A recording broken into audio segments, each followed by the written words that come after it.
Next, I'm gonna read Cuorduroy. Remember this one? This is a great book.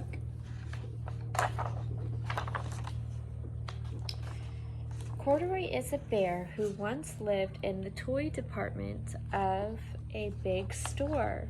Day after day after day, he waited with all the other animals and dolls for somebody to come along and take him home.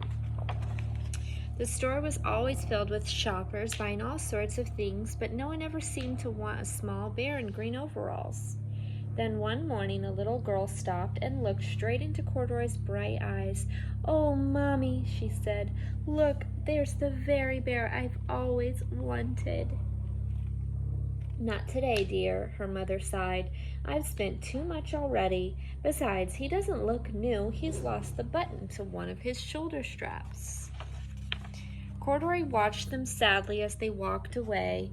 "I didn't know I'd lost a button," he said to himself. "Tonight I'll go and see if I can find it." Later that evening, when all the shoppers had gone and the doors were shut and locked, Cuorduroy climbed carefully down from his shelf and began searching everywhere on the floor for his lost button. Suddenly he felt the floor moving under him. Quite by accident, he had stepped onto an escalator and up he went. Could this be a mountain? He wondered. I think I've always wanted to climb a mountain. He stepped off the escalator as it reached the next floor, and there before his eyes was a most amazing sight. Tables and chairs and lamps and sofas and rows of beds. "This must be a palace," Cuorduroy gasped. "I guess I've always wanted to live in a palace." He wandered around admiring the furniture. "This must be a bed," he said. "I've always wanted to sleep in a bed." And up he crawled onto a large, thick mattress. All at once he saw something small and round. "Why, here's my button," he cried, and he tried to pick it up, but like all the other buttons on the mattress, it was tied down tight.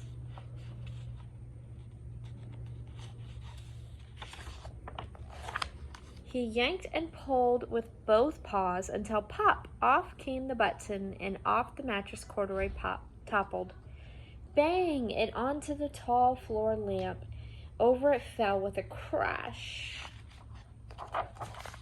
Cuorduroy didn't know it, but there was someone else awake in the store. The night watchman was going his rounds on the floor above, and when he heard the crash, he came dashing down the escalator. "Now who in the world did that?" he exclaimed. "Somebody must be hiding around here." He flashed his light under and over sofas and beds until he came to the biggest bed of all. And there he saw two fuzzy brown ears sticking up from the cover. "Hello," he said. "How did you get upstairs?" Came to life and walked up the stairs. Sorry, couldn't turn the page. The watchman tucked Cuorduroy under his arm and carried him down the escalator and set him on the shelf in the toy department with the other animals and dolls. Cuorduroy was just waking up when the first customer came into the store in the morning, and there, looking at him with a wide, warm smile, was the same little girl he'd seen only the day before. "I'm Lisa," she said, "and you're going to be my very own bear. Last night I counted what I've saved in my piggy bank, and my mother said I could bring you home."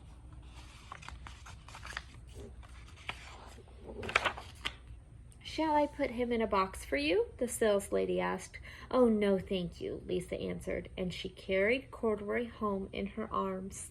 She ran all the way up 4 flights of stairs into her family's apartment and straight to her own room. Cuorduroy blinked. There was a chair and a chest of drawers, and alongside a girl-sized bed stood a little bed just the right size for him. The room was small, nothing like that enormous palace in the department store. "This must be home," he said. "I know, I've always wanted a home." Lisa sat down with Corduroy on her lap and began to sew a button on his overalls. "I like you the way you are," she said, "but you'll be more comfortable with your shoulder strap fastened." "Aw, so sweet. You must be a friend," said Corduroy. "I've always wanted a friend." "Me too," said Lisa, and gave him a big hug. Oh, the end.